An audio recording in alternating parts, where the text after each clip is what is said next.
Now to a man who has met and worked with the Pope along with some of Hollywood's biggest stars. You might recognize Craig Tubiolo from his hit series Walk in Faith, where he interviews A-list actors on how their faith plays a role in their roles. Now he's taken those interviews and his experiences working in Hollywood and written about them in a new book called All the Green, Discovering God's Plan for You. And Craig joins us now to talk about it. Hi, Craig. Thank you so much for being here. It's wonderful to be back at the Sales Media. Craig, you have spoken with big names, Mark Wahlberg, Jim Caviezel. How have you noticed their faith play a significant part in their careers? I mean, I think once they proclaim their faith and the gospel, I think it completely changes. I remember just speaking to Mark Wahlberg and just, even off camera, just once they spoke openly about their convictions and their faith, when they would get a script or they would get, a scene, they would look at it very differently from sort of these different set of eyes and lenses, which would allow them or prohibit them from taking on certain roles.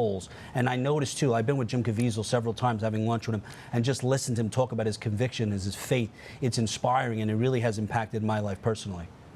And Craig, of course, you know that there's the flip side of this. There are actors in Hollywood who have professed their faith and then get backlash. Talk to me about these actors who believe in Christ and are open about it and then get blacklisted in Hollywood. I mean, there's a lot of them. There's Matthew McConaughey. He's very open about that when he gave his speech at the Oscars and he spoke openly about, proclaiming his faith in Jesus Christ, how nobody clapped. And he said, but I just, we had prayer group together. Why are these people not willing or capable of proclaiming their faith or even applauding me when I talk about Jesus Christ? Because of the fear of being blacklisted, the fear of not getting that role. I believe, and I think most people believe within Hollywood, there is sort of this conspiracy to silence us. And the more we speak openly about our faith, the more we notice that we're silenced. There's a lot of studies that have been done that prove that when you proclaim the gospel or if you do a faith-based film, that it's sort of silenced.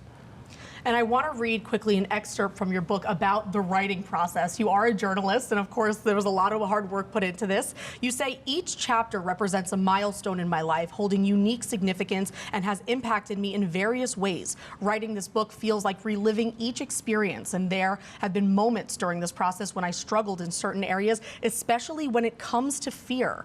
Tell me about, some of those hard moments for you. I mean, fear for me is something that I think, regardless of my walk in faith and regardless of how strong I am with Jesus Christ and my relationship, that it's something that comes to me. It's just a matter of if I allow it to overcome me. I just interviewed Dennis Quaid last week, and he spoke about not feeling worthy enough to play the role of Reagan. This is Dennis Quaid. It comes to all of us, and I spoke openly about my own fear. And I think for me, the hardest part, the fear, was the last chapter. How do I talk about leaving a godly legacy as a 43-year-old man? I couldn't write that chapter. And then during the process, my dad passes away. And within 5 minutes after his passing, I wrote the entire chapter. Because my fear was, my father wasn't sort of this outgoing Catholic. I said, so will he meet God at the gate? Will he be accepted into heaven? And after seeing that he did these selfless acts, I realized that he was more of a believer than I was, because he didn't have to show it. He felt it. He believed it. And I was able to write that chapter in 5 minutes because of what he taught me. And I realized that he left me a godly legacy way beyond any sort of